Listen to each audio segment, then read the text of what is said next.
কাশ্মীর ইস্যুতে ফের চরম উত্তেজনা বিরাজ করছে ভারত ও পাকিস্তানের মধ্যে।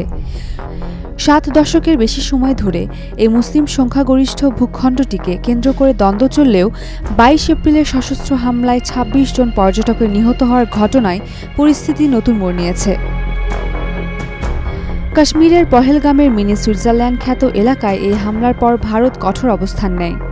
প্রধানমন্ত্রী নরেন্দ্র মোদী হামলাকারীদের উপযুক্ত জবাব দেওয়ার ঘোষণা দিয়েছেন এবং পাকিস্তানের সঙ্গে থাকা সিন্ধু পানি চুক্তি স্থগিতের সিদ্ধান্ত নিয়েছে ভারত সরকার। পাল্টা প্রতিক্রিয়ায় ইসলামাবাদ এই সিদ্ধান্তকে যুদ্ধের উস্কানি বলে অভিহিত করেছে। এমন উত্তপ্ত পরিস্থিতিতে ভারতের পাশে দাঁড়িয়েছে ফ্রান্স, আর পাকিস্তানকে সমর্থন দিয়েছে চীন।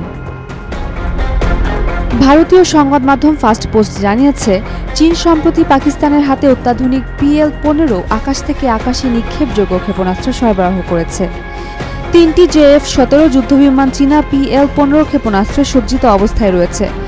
বিশ্লেষকদের মতে এটি ভারতের প্রতি এক ধরনের সামরিক শক্তি প্রদর্শনের বার্তা।